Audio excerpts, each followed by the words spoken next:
if you go into a relationship with very high expectations and with a mindset of if it doesn't work out for me, I'm going to go out, then trust me, it starts with not working out. You need to know what you want from the relationship down the road. Right. Is it just a fling? Do I just want to have some, you know? Or do I want to be a grandmother? KaChai with Lucky, Babu Mariam, and my very beautiful friend Ashelynne Mubiru. And today we would like to have conversations on the topics that you have chosen, but we're going to choose one. Now, from what I'm seeing here, Mariam, I think most of the numbers are really leaning towards relationships and them not working out. Like, people are asking, what are we doing wrong? How come relationships today do not last? What are we doing wrong? And I think it's a very important conversation to have today. As you sip on that KaChai. It's a beautiful topic to look at, and one thing that I've noticed, relationships now are really going down. People wed today and a year later they feel irreconcilable differences. I've never really understood that. Yeah, me too. Because I mean, if God can forgive 77 times 7, whatever it is, times, what about we human beings? Depends on the issue, though. It also depends, exactly.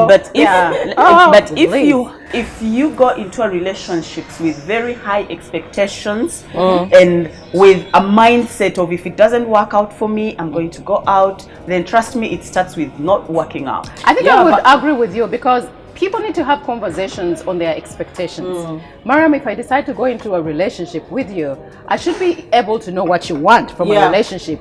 And from that, I can get whether or not you're the crazy I'm looking for, or you're the love I'm looking for, depending on how you are, or we are looking for the same things. Because you'll find relationships where you want to have children. I don't want to have children. I already have enough. You know, there are incidences like that. And then in between there, you start dating. The guy doesn't know that you don't want children, and then all of a sudden say, I can't give you children, like I'm not ready, I don't want to have children. You never had a conversation on when, at what point, especially if you plan to get married. Now I'm talking to those ones who want to get married. I think at the time when you actually start the relationship, you need to know what you want from the relationship down the road. Right. Is it just a fling? Do I just want to have some, you know? Or do I want to be a grandmother with this person? So when you make the decision that this is the person I want to be with, like you said, most people don't have that expectations conversation. So you find someone is going in there. I've had a friend actually who was like that. She got married. The guy never told her he didn't want kids. So she's getting there. The guy is telling her, I don't want kids. So 2 years down the road, the lady is like, no. Maybe he can't even have the children. Maybe he has a health problem. Exactly. So she didn't know this. So you see expectations and also having that conversation. But then we are talking about expectations, right? That doesn't necessarily mean as soon as you start dating someone, ask them, what are your expectations?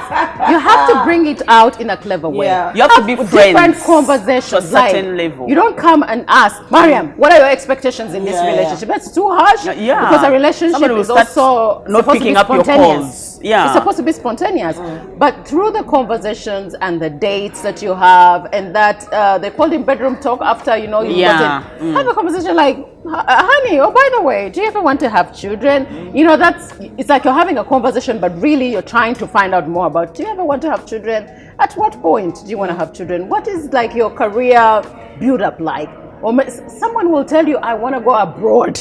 I want to travel, I really want to travel and live in some other country for a while. So when you have those conversations, you kind of see where this person is heading, like future like, and you see whether or not you want to stay in that relationship, or you want to let it go. Yes. Something else that is killing relationships lately, social media. Social media, big time. People are in social media, into social media, and when I say into, people are doing all sorts of things in people's, faces, and people are actually, getting people from there and doing stuff that you crazy stuff, and there's evidence for it. You're right. There's evidence for it. So social media is killing relationships. That's a fact. Because it used to be very hard. If a man likes you, it would be very hard for him to get to you. But now you're just a DM away. All he needs to do is like, I like you. Give me your number. You look at him, you like him. And then you start flirting away, and then the next thing happens, and the next, before you know it. Someone recently entered my inbox and said, I love you. I was like, what? I don't know this person. Yeah, so he loves you. He's he's in love with me, if you don't know how to deal with that, so what I'm saying it derails is, you. Exactly. If I didn't know, I'd be like, for me, all I replied was nonsense, and I blocked because I'm wondering who is this. But you see, people are easily swayed by such things. Someone coming in your inbox trying to chat. You know why your partner would be swayed by those things? Because the person in the DM is doing what he would like you or she would like you to do, but you're not doing. So the problem may not be exactly the social media, but the problem is people are not concentrating on their relationships. They're concentrating on the girls, on the other side, having a conversation with the other person on the other end, and forgetting the person who is seated right in front of you. Even leave alone, even the relationship of you and your children disappears. If you have children, because if you have children, don't. If you are so engaged into the relationship of the social media person, your children tend to also look for a way of surviving, and the relationship fails. And I don't so it totally destroys. We live in the era of social media. That is it. Period. I think it's very important to know how to deal. Exactly, how to strike a balance. And that's a topic for another day. How do I balance the girl on the social media and the girl at home? Because some people will meet you and they expect the girl on the social media. In most cases, I'll tell them, I'll smile and then go ahead with my I'm not going to dance for you. I dance for the social media. Okay, I'm not always dancing. So you get loud on social media and no. But I'm not going to be dancing on the streets. But when I'm on the social media, I could be dancing on the So people need to find the difference between the girl on the social media and the girl, and you can be the girl on the social media as well as the girl at home. That separation is needed because social media is now. It's not going to go away. It is still happening around us, and it's getting better with time. And more social media platforms are coming up. So a matter of understanding, like you said, how to manage. It's very key. Another thing is the mindset. Right. When you go into a relationship, are you ready for it? Or is it a matter of I'm just having a fling with this person and I move on? Sometimes you have a fling never Exactly.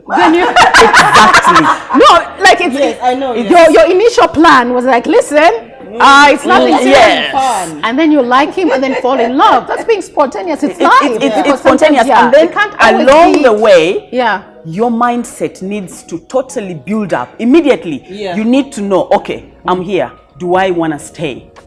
Because at the end of the day, your happiness is key. Yes, bankwati day you. So do you stay? Because what I'm trying to say is like some things cannot be planned. You have to be realistic. Falling in love. This is life.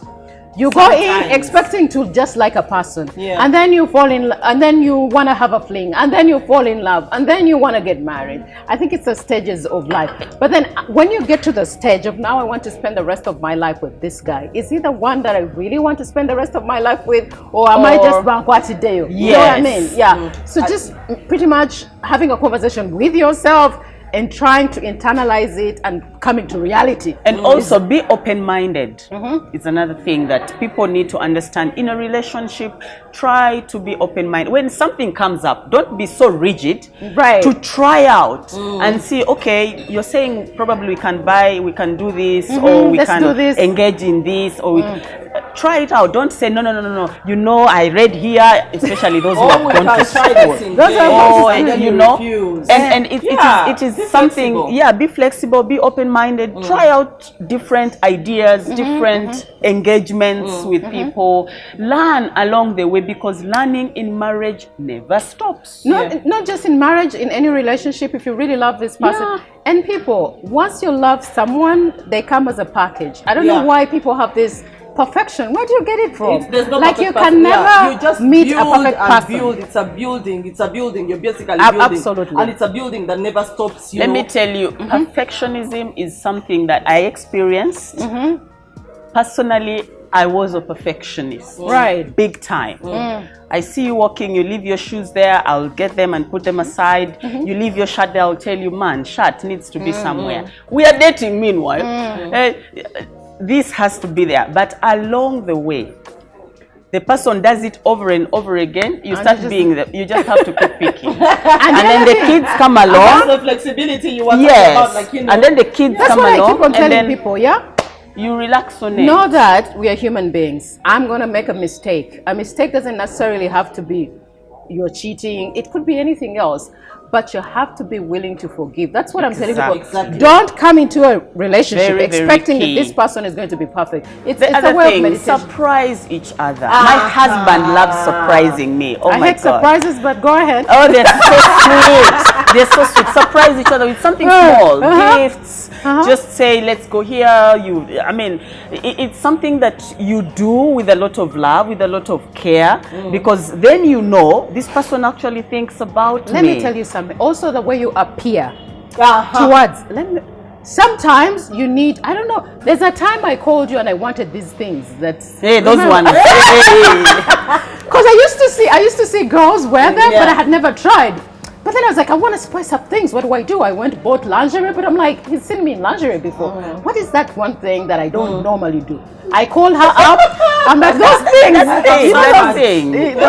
The colorful ones. Yes. So I was like, Mariam, I had to look the ones that have small beads. So I'm like, hook me up. Oh my God, I got different colors. It was like, this conversation can go on. But it's beautiful to surprise your partner, and not, if really you want this relationship to last, do most of the things that you feel you want to do for yourself. Ashelynne will go on forever. Until we tomorrow. have limited time, so we have to go. Thank you for being on KaChai. See you next time. I think it's cold now. You guys over talked.